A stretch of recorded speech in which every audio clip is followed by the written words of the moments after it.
Well, we are online with the second artist talk at the Social Photography Gallery here in Indianapolis and across the world. We've got David, Hannah, Scott, and Patricia joining us, all from, we've got Scott in Cupertino, Patricia in Detroit, Hannah in Boston, and David, you're in LA currently, right? Correct. Okay, very good. Well, we've started to get some movement going on this whole social photography thing, getting a lot of good feedback, response, dialogue, and conversation going on with some of the comments that are flowing in under the different posts on Instagram and various social media websites. What's your guys' initial reaction from what's going on out there? So far, it seems to be stimulating some good dialogue. The first post I put up, which was who is a photographer now, and what does it take to be a photographer? That got some good responses. Some people, initially, I had to give it a lot of thought, and I gave the answer that I thought was appropriate, and then I started to sort of backpedal because I started to wonder if I sounded too elitist or snobby with my response, because a lot of people sort of see, a lot of people on Instagram are like, hey, come on now, don't, push aside us people who are just starting to discover the joys of photography and all that, and, I had to backpedal because that was in no way my intention. I was just sort of, I guess, sticking up a little bit for those of us who have been trying to pursue this a little more seriously for a little longer, Yeah, I don't think I really have the hang yet of how to do it. I loved the discussion that you started, and there've been some other discussions that I think have been really powerful. When I put mine up, I just kind of had this whole list of questions that I didn't elicit much of anything. So, I think the ones that I think have been most powerful have been the ones where you share your own personal experience and your own perspective on things, and then include questions as well. So I think then it gives people more focus and more of a sense that there's a person behind this, not just someone sitting out a list of questions, which is what I did. So it's like, it's live and learn on this for me. Mm-hmm. The interesting thing is a lot of things. Oh, sorry. Oh, no, that's okay. I was just going to say, I didn't think you sounded elitist. I thought that it sounded like you were just, stating the facts about how things are changing, and but from a perspective of someone who's been doing this for a long time, and now a lot more people are being exposed to the opportunity to kind of publish their work. And I mean, I actually am a fairly new. I mean, I've been photographing for a long time, but I haven't really been in this community for a long time. And Instagram has definitely helped me, and it's also exposed me to so many other inspiring artists that are on Instagram. I mean, it's a really, really cool place to be right now. But I don't think that even though I'm fairly a novice, I don't think that it sounded elitist. I thought it was just a really good introspective and public question. Well, that's I did good. too. I agree. Good to know. Yeah, really. I thought it worked real well. I thought yours was one of the most successful so far of the discussions. Well, thank you. I certainly didn't think I was being elitist either, but then I guess maybe just a handful of the responses made me start to second guess it a bit, my question or the way I presented it. But I'm glad it didn't come across that way. Mm-hmm. What do you think, Aaron? What do you think about how it's going so far? I think it's going well. I've seen very good, I guess, dialogue threads going on the various different Instagram posts that have been going, not just within the gallery itself, but with also some of the photographers that have posted to their own personal wall using the Soap Photo Gallery hashtag. Oh, cool. I didn't even get a chance to get through all of one of them that I think it was Zoom that had it up. It had, I think, like 70 some odd comments. I know it, but I wished that his were up on the, the social photo gallery Oh yeah, as opposed to just being the hashtag. Because I missed it. I missed it for quite a while. I haven't even seen it. I should go look back. Oh yeah, yeah, Oh, yeah. it's on the hashtag part. Yeah, he'll have some that are that'll be coming into the gallery as well. So I think we've definitely gotten off to a good start. It seems like we've only been building momentum. Not us as photographers, but the audience has been building momentum as it's continued on.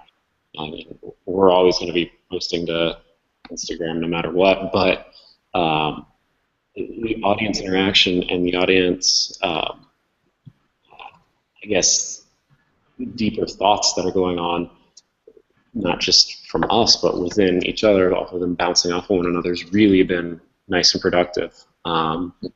One in particular that I saw that got some great feedback was one that Nabil had posted yesterday or the day before, where he was talking about an older gentleman in a reflection through a glass door, and kind of about what's real, what's not real. So that one at least kind of stuck for me a little bit. But oh man, that was such a good post. I commented on that one too because I couldn't help myself. Because that's what it's all about. The fact that each person is in their own little world, and we forget so often that everyone else is in their own little world. And I mean, part of being a photographer, if your subjects are people anyway, is here comes another one of mine. Sorry. I know. I feel like a crazy cat lady with them coming by. But I mean, part of being a photographer, if your subjects are people, is understanding their little world, and it's cool when you can capture that for other people to see. how about you, Scott? Yeah, it's interesting. I mean, I sort of deliberately didn't post a photo today, in part to at least put something out there that I think would stand out in its own right as just a way to start and facilitate some sort of provocation or dialogue. But it was based off of a photo I did take, and I was sitting on a beach in Mexico, and I was flanked by 4 girls whose combined age may have been 90 tops, and they were all sort of very attractive in their own right, and were spending the entire afternoon taking pictures of themselves and jumping into the water and drinking and whatnot, and trying not to disrupt my my leisurely reading. And they were sweet enough, and at one point I had, after seeing some of the pictures sort of over their shoulders on their phones, I had offered to take a professional picture of them, because they were, they're backlit, and it's just like everything about it was terrible. And as a photographer, I'm looking at people who obviously aren't photographers taking pictures, and feeling like at the very least I need to contribute to this so they have something that that they can remember. And I remember sitting there talking to the girl next to me, and they were taking pictures, and they'd post, and they'd sort of laugh at how many posts everyone was getting, and one of them honestly said, and this is sort of the inspiration for my little tile today, was let's all post selfies, and the last person to get 1,000 likes has to buy the next round of drinks. And it absolutely floored me that sort of kind of reckless social abandonment and narcissism was just like, hey, let's just get another beer. And the role that photography played in facilitating that narcissism was, I thought for me, was just like really, it wasn't about whether I agreed with it or not. It was just more about the fact that it occurred, and that this was very standard behavior for these people, and I don't think at all was unique to them. I think getting 1,000 likes in a matter of minutes is probably fairly unique, but I've come across several of these social situations that would never have occurred without the advent of mobile social photography. So I am struck and perplexed, both as somebody who loves the anthropology of people and culture, but at the same time is a maker of images, and just sort of, I don't know, for that, we've all kind of been in one of those situations, and we all sort of talk about selfies and narcissism and kind of the visual pollution that is mobile photography sometimes. But I thought it would be an interesting thing to at least throw out there and see, what do other people think about this? And I would love for someone to almost legitimize that as an art form at some point, and convince, maybe convince the audience otherwise. Kate McElvey, she's trying to like make an art out of the selfie, and where is she in this discussion? We need to get her here. Right, Jen Settler, let's get her in here. Yeah. Well, I think that's really a good transition into it, because like tomorrow is the start of the post about popularity versus art, I guess, kind of the prompt, and that's such a good point. Is that, I don't know, is that becoming sort of an art form, being able to tell like what's going to be popular, when to post, like what hashtags to use, just to get more traffic. And I mean, some people are just really good at it, and I don't know if I really know how it works, even though Dylan's account kind of just came out of thin air because it was just supposed to be fun, and then through word of mouth it became popular. It wasn't necessarily that I was using like thousands of hashtags, or I don't know. So it's like some people sort of just know how to gain all these followers, and on Instagram it's incredible. And they don't even have to be like a supermodel or something. They can just be an average person. Mm-hmm. Yeah, that's kind of where I wrote the blog topic for today as well. I've seen it on a business and marketing side from where I've been working before. So that's just kind of where I took my personal experience for the topic, because I've been in situations where the PR guy, the marketing guy, he would rather have the instantaneous, we need to go viral now, but the quality of the image, the tweet, whatever it may be, is a second thought. It becomes not as important as just the fact that it's getting out and eyes are on it, which I understand that point from why that's important, but it doesn't retain an audience. It might get, a like, oh, cool, I'm going to scroll through my phone like that, and next thing, and it's just skipped over in the feed of whatever's going on in the feed. So it doesn't draw an audience in, as opposed to just pulling that like down or pulling that extra hit to go show the boss that, hey, look, it's working. So interesting. That's kind of where I've seen it before. So. Yeah, it's funny.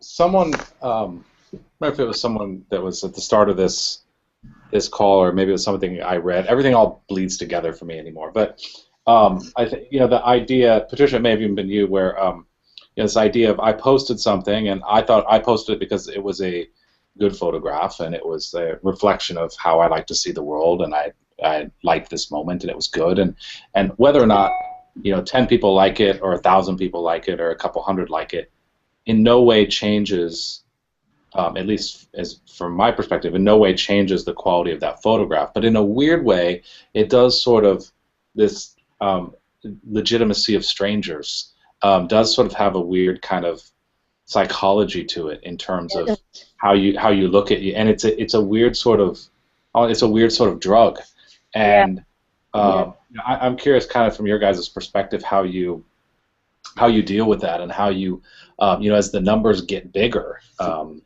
David, you have a tremendous amount of followers, and you look at somebody like like Cole, who has like 1 million followers, right? And for someone like that, 1,000 likes is nothing, because in proportion to 1 million, it's actually minuscule. But for somebody with 2,000 followers, 1,000 likes is holy shit. So I'm curious, kind of what from your guys' perspective, in this very binary, like a like is a like is a like, and it's just sort of counting from 0 all the way up. How you guys look at that, and does it actually change the way you feel about your own work? When you see that there's momentum behind it, or do you not even look at it and not even care and just are focused on putting art out into the world? For me personally, it actually has become somewhat important for me, and it's not the popularity contest aspect of it so much as just realizing what images are resonating with people more than others. I mean, sometimes I'll post an image that I'm really fired up about, and it'll just get sort of so-so response, and I'll think, I'm sure that was a really powerful image. And other times, like a couple days ago, to get the whole social photography thing started, I threw together some diptych of a couple of shots I had sitting on my phone for a few months or so. Didn't put a lot of thought into it, posted it. That got way more responses than something that I was, more excited about. So there's not necessarily any rhyme or reason to that, but for me, I've found that, like, if I want to maybe get together some images for a publication, or if I want to do a show or something, I find myself turning to my Instagram feed to see which images got the most likes, and actually, more importantly, which images got the most comments, because I found that it's really easy for someone to just flick through and go, oh yeah, that's nice, like, and flick to the next. But if someone actually takes the time to comment on an image, that's when I know that it really resonated with someone. So for me, that's the best way.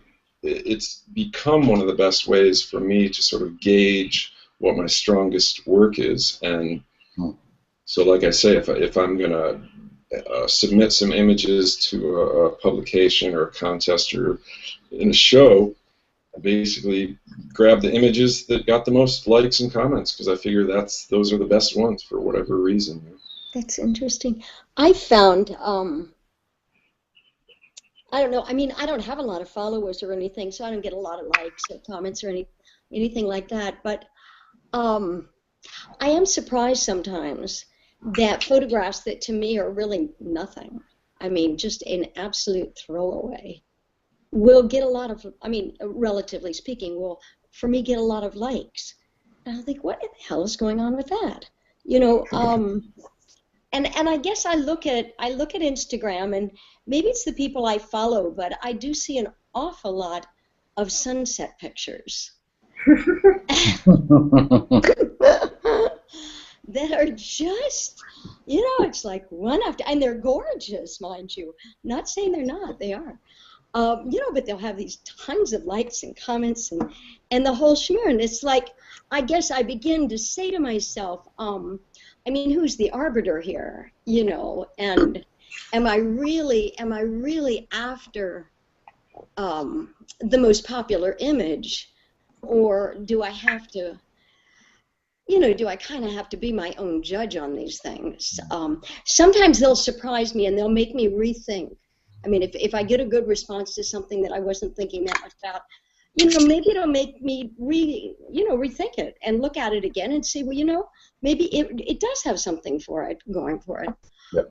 But a lot of times it's just kind of like, well, okay, that's nice, but it doesn't feel strong to me.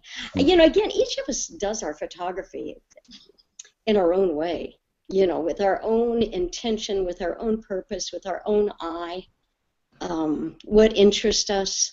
And I mean, I've just been using Instagram to get me going again. I was working on a book for so long, and that was such a serious kind of a work that Instagram just opened things up for me that I could play again.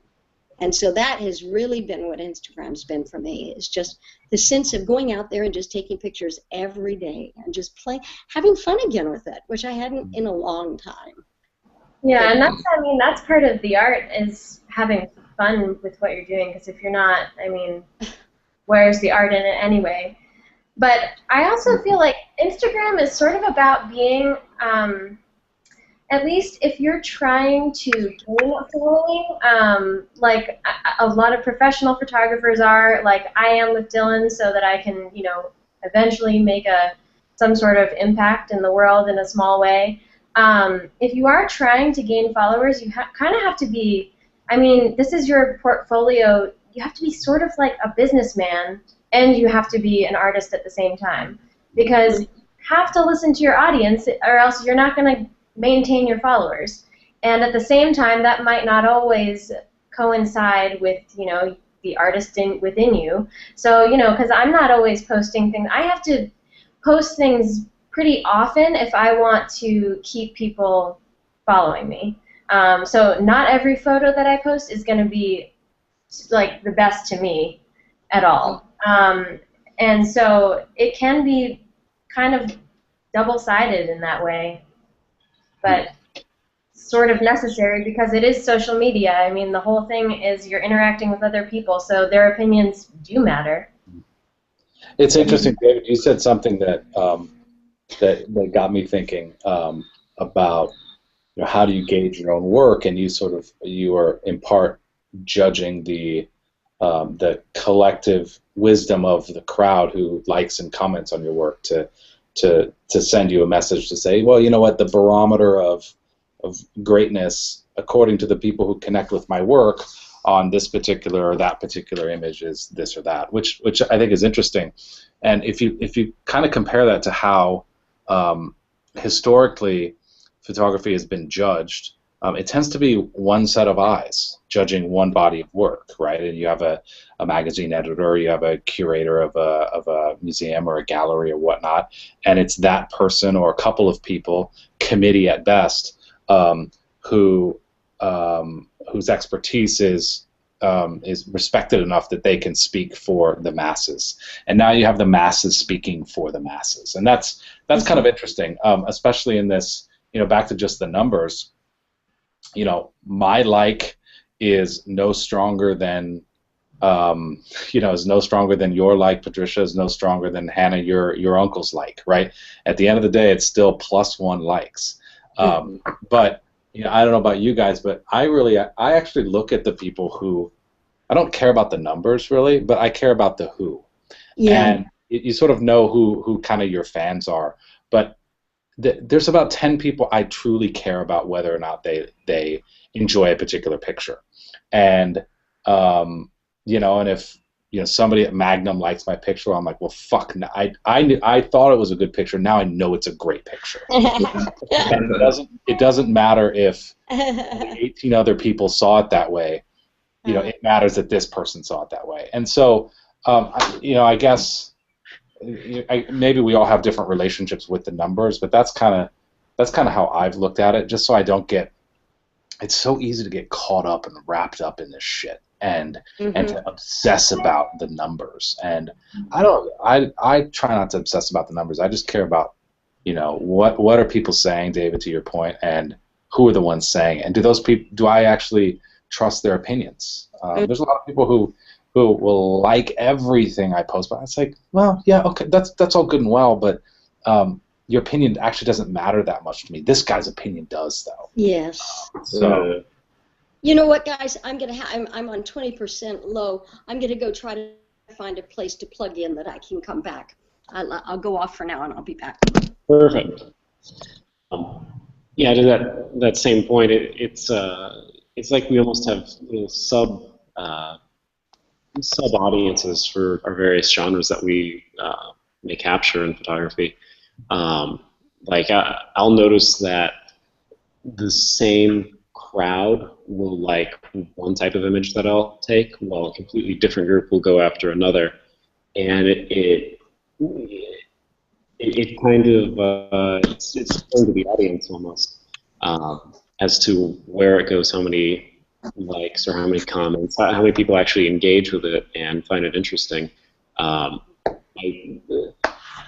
For instance, my mother and all her friends, all the other suburbanite friends of hers to hang out and do things together.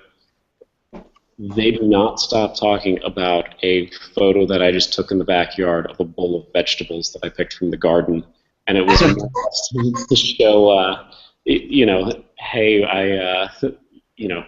I sent it to the family, and I was like, hey, just picked up a bunch of the vegetables. What are we doing for dinner tonight? And she was like, well, Aaron, are the vegetables going to be in the gallery? Are they going to be displayed out? Get these up there. That's the best thing you've ever done. And I'm like, that's the best. So it's funny. I mean, I think you kind of get to see, at least if you have a smaller audience or these different branches, they engage in different ways. So to that point, I know what will be absolutely killer for impressing mom and the family, whatever. They want vegetables and they want them now, damn it. And but if I'm going to say, if I'm going to post something in, I don't know, I shoot in the rally car industry a lot, and all the sponsors, all the teams, they want that action shot of the, a car flying through the air with the brand across the side of it, and that'll get the most likes.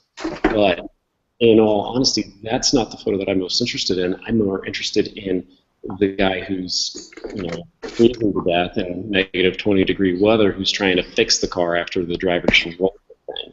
Mm-hmm. That's the story that I want to go after and get. But, I'm sorry, I'm just cracking up about Patricia's. Yeah, I see. Sorry. Can't figure out what she's doing, but she's doing something. Yeah, she's determined. I wanted to go back to what you were saying, Scott, about the girls taking selfies. Okay, yeah.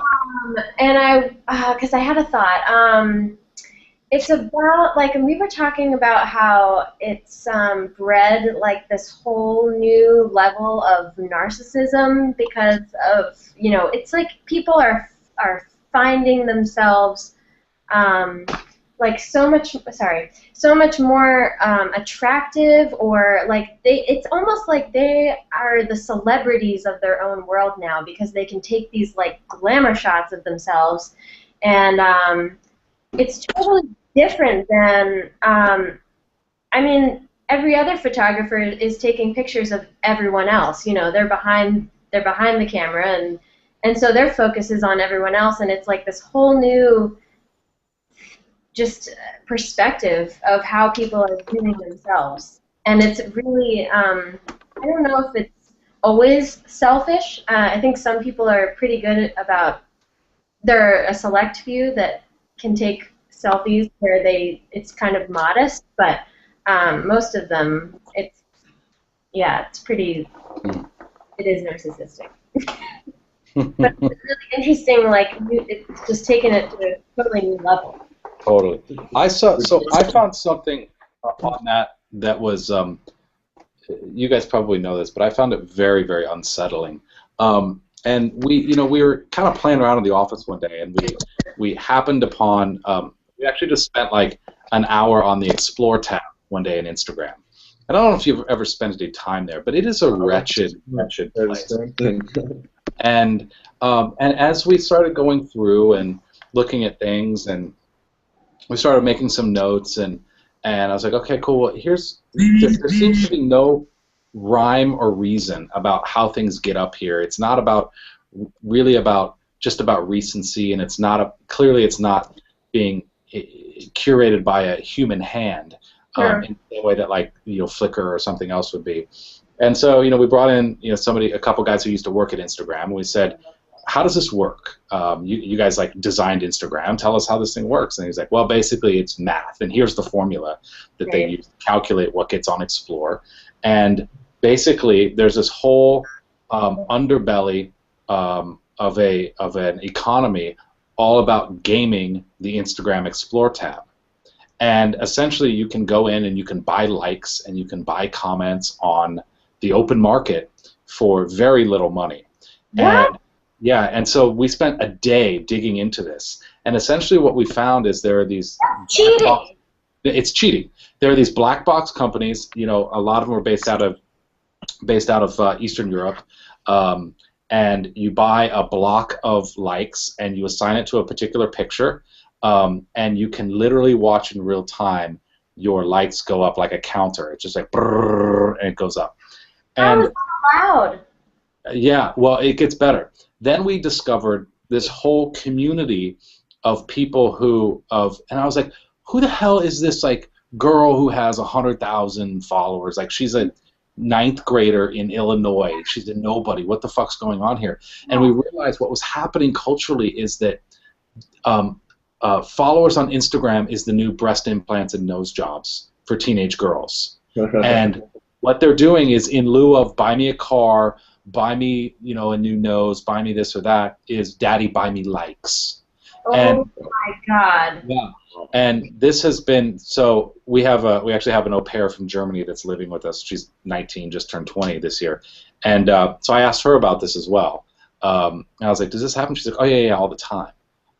Like everyone's gaming this system. And so I also found that really fascinating too, that people are willing to kind of, the ease of short-circuiting yourself into legitimacy or perceived legitimacy is also like makes it I don't know, it in a weird way it kind of unlevels the playing field for for legitimate photographers who are just trying to put good work out in the world and get people to talk about it. Now this is extra noise that I would rather the noise that I have to compete with being people who are better than me at taking pictures, right? I don't want that to be a teenage nobody from Peoria, Illinois, whose dad spent $5,000 to get her on the Explore tab, basically. So, I don't know. Like, I found that really kind of unsettling, and not enough to say I don't want to do this anymore, but also just like another reality in terms of what it takes to put good work out in the world. So, I thought I'd throw that out there and discuss. That goes back. For me, that connects right back with the whole thing that Nabil was talking about in his post with the what is real type thing. That's I knew there were like bots or whatever you call it that will do that thing. I know they're on Twitter also, but I had no idea that it was that prevalent, at least within the Instagram community. I actually received an email once offering me, to buy likes. I don't know how they got my name, and I don't know how do they get their foot in the door with Instagram? How are they able to actually adjust likes, in your account? I don't understand how that part works, but. Excuse me, I'm sorry to interrupt, but my whole setup here is not working. Anytime I try to put on the power plug, everything freezes. And so I'm just going to stay on until my battery dies, which will be real soon, I think. Okay. Okay? It's been great. I've loved it, and I wish I could stay. It's all right. Nice talking to you either way. Yeah, it was great. Thank you. Yeah. Yeah, but that just seems so unfair. And wait, is it just like nobody's? I mean, are they like accounts that aren't real that are liking? Like, if you went through all of those likes and you clicked on everybody's profile, are they just like fake accounts? They are. Most of them are fake accounts. So they're set up by robots, and they follow each other so that they look legitimate. But at the end of the day, their goal is to jack up likes, and so by the time Instagram figures it out and closes down the account, they just automatically open up a new one. Yeah, no, it's kind of gross. Yeah. I know that Instagram also, when people sign up for Instagram for the first time, Instagram will suggest people to follow. Yeah. So I know a lot of people who have gone from maybe 2,000 followers to 15, 30,000 in a very short period of time just because they got on one of those suggested lists. Yeah. So that's also sort of an illusion, because I've noticed people like that where I'll go to their feed and I'll think, wait a minute, I swear they were not at that many followers, last week. What happened? But I've also noticed that their comments or the amount of likes they're getting aren't necessarily changing. It's just that they all of a sudden have a lot more followers. So that's when I can kind of tell if it was under one of those situations, because it seems like a lot of the people just hit follow, but they're not necessarily following for the right reasons. They're not necessarily interested in this person's work. Yeah. Right. So, the comments don't seem to increase. Oh, that's so weird and annoying. I don't really view it as competition or anything to be worried about, though, because anytime I go to the Explore page, I'll see some 16-year-old girl making the duck face, and she's got 50,000 likes. That to me it's clearly not legitimate. I mean, it's clear that she's getting likes by a bunch of high school boys, and it's, to me, that's the Explore page is almost in its own little category. I almost never go there because I have enough. Well, actually, have you noticed recently, the past couple times I've been going to the Explore page, they actually they put things on there. It's like based on photos that you've liked. Here are some other photos that, and so it's like a whole new, it's pretty, I think it's fairly new. But they're doing that. Yeah, it's some of it's good and some of it's not so good. So I don't really know how they do it. Magic. I guess one question is, has our society always been this narcissistic, and Instagram is now giving us just a way of expressing that narcissism in a new way, or is it breeding narcissism that wasn't so prevalent before? I mean, I know human beings generally were narcissistic creatures, but is it making that narcissism grow into this beast, or was it always there? I definitely feel like it does like blow up people's egos, because I mean, if you think about it, I mean, this is going like really deep down the rabbit hole, but I mean, way back, it was all about like, who do you support? And I mean, not even so far back. I shouldn't say that. I mean, because it's also been like that in politics, and but like also in religion and things like that. I mean, like based on what you believe, it's kind of like what drives you, and like you're labeled as that kind of person. And now it's kind of like everybody's their own, I don't know, they don't have to necessarily believe in anything but themselves. If they have like 50,000 followers, they think that everything that they're doing is like the most present and prevalent thing. They are not really, focusing on, well, you know what, if I can't be somebody, then I will support somebody who is somebody. Mm-hmm. Yeah, I think that's a great point, Hannah. The expectation for fame has gone from, when I'm not that, I sound like an old guy here, but when I was 15, it was something on the order of 10% or 15% of the population in my age range thought they were actually going to be famous. Now, if you look at like the Pew Internet report that just came out a couple months ago, that number is startlingly high. The amount of 15-year-olds who legitimately think that they're going to be famous is upwards of 75 or 80%. And so when you have this built-in expectation that fame is a fiat accompli, I think that it probably rewires you in some sort of way psychologically, in terms of your expectations, in terms of your relationships, in terms of how you present yourself out to the world. And I have to think that there's cultural anthropologists much smarter than me sort of thinking about this and studying this actively. But you can see it manifest in behaviors now and it's really incredible. And I'm not sure it's a good thing or a bad thing. It's just a thing, but it's a bad thing. Yeah. Well, I can't help but think that reality TV is playing a big role in this whole thing, because I mean that's a perfect example of people who are, there's nothing unique or special about them, but somehow they got on a reality TV show and all of a sudden they're famous for nothing. And that's, you know, seems to be tied in. A lot of them are jerks too, and so other people. I mean, I feel like lately everybody has just turned into a jerk. Out there. I don't know if that's just me or. You're so cynical.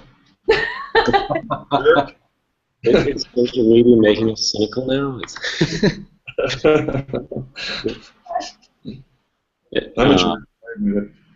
Yeah, I'm completely losing faith in humanity.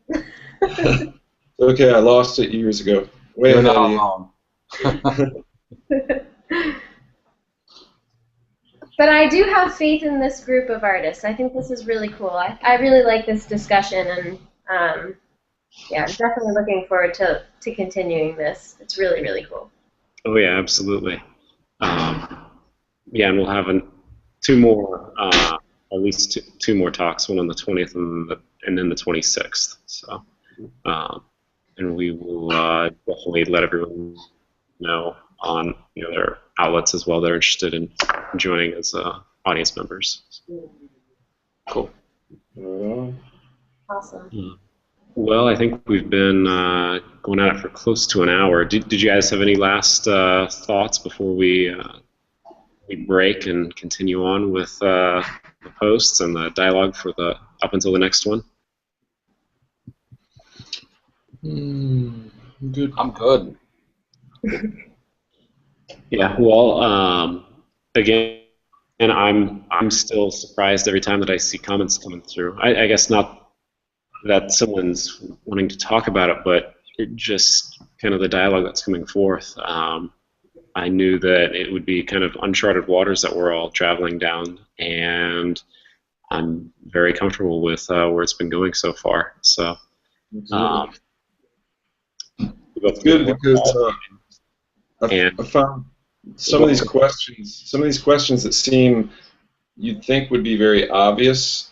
I find myself having to really think about. It's like we take things like what is a photograph or what is photography. We take that sort of thing for granted as photographers, but then when you actually are presented with it broken down in that simple a question, I actually realize I don't necessarily have simple answers for it. So it's good. It's getting me to think in ways I hadn't before. You might be entering a new age where we have to just develop a new vocabulary, because I mean just in general, like the whole our society's changing as a whole. I feel like people who are transgender and it's just we can't put labels on everything, but our language doesn't allow us enough to describe it. I'm not even being very articulate right now, so. Well, we need a new language. What? We need a new language. That's what emoticons are for. I'm hoping one day we'll only communicate through emoticons. It's coming. Yes, it's pretty close. Some of my family, that's almost the preferred method, and you'd be surprised how creative that they can get with that. So.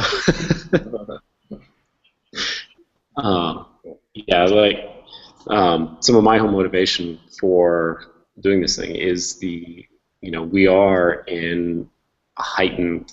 There's always change and progression going on, but we're in a heightened state of it right now, I believe. And we could take off far more rapidly even from where we're at right now. I view these little things as the rocks of our day and the little sticks that we go searching for termites for. So, and I know that these things didn't even exist 10 years ago. So what we'll have in the next 10 years is, like I said, we're entering uncharted waters. So Um, Well, now that Steve Jobs is gone, it's all downhill. No new inventions.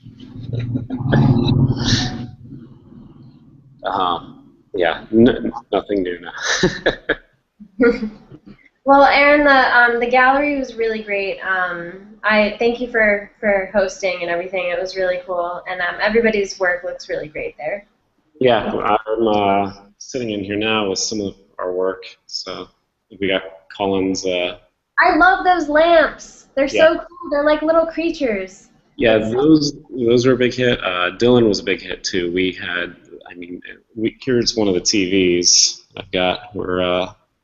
I've got it plugged into the YouTube thing right now, live broadcasting in here. Whoa, that is a trip. But yeah, at one point, I'm pretty sure every single little computer station was occupied by someone looking up Dylan. So. Funny.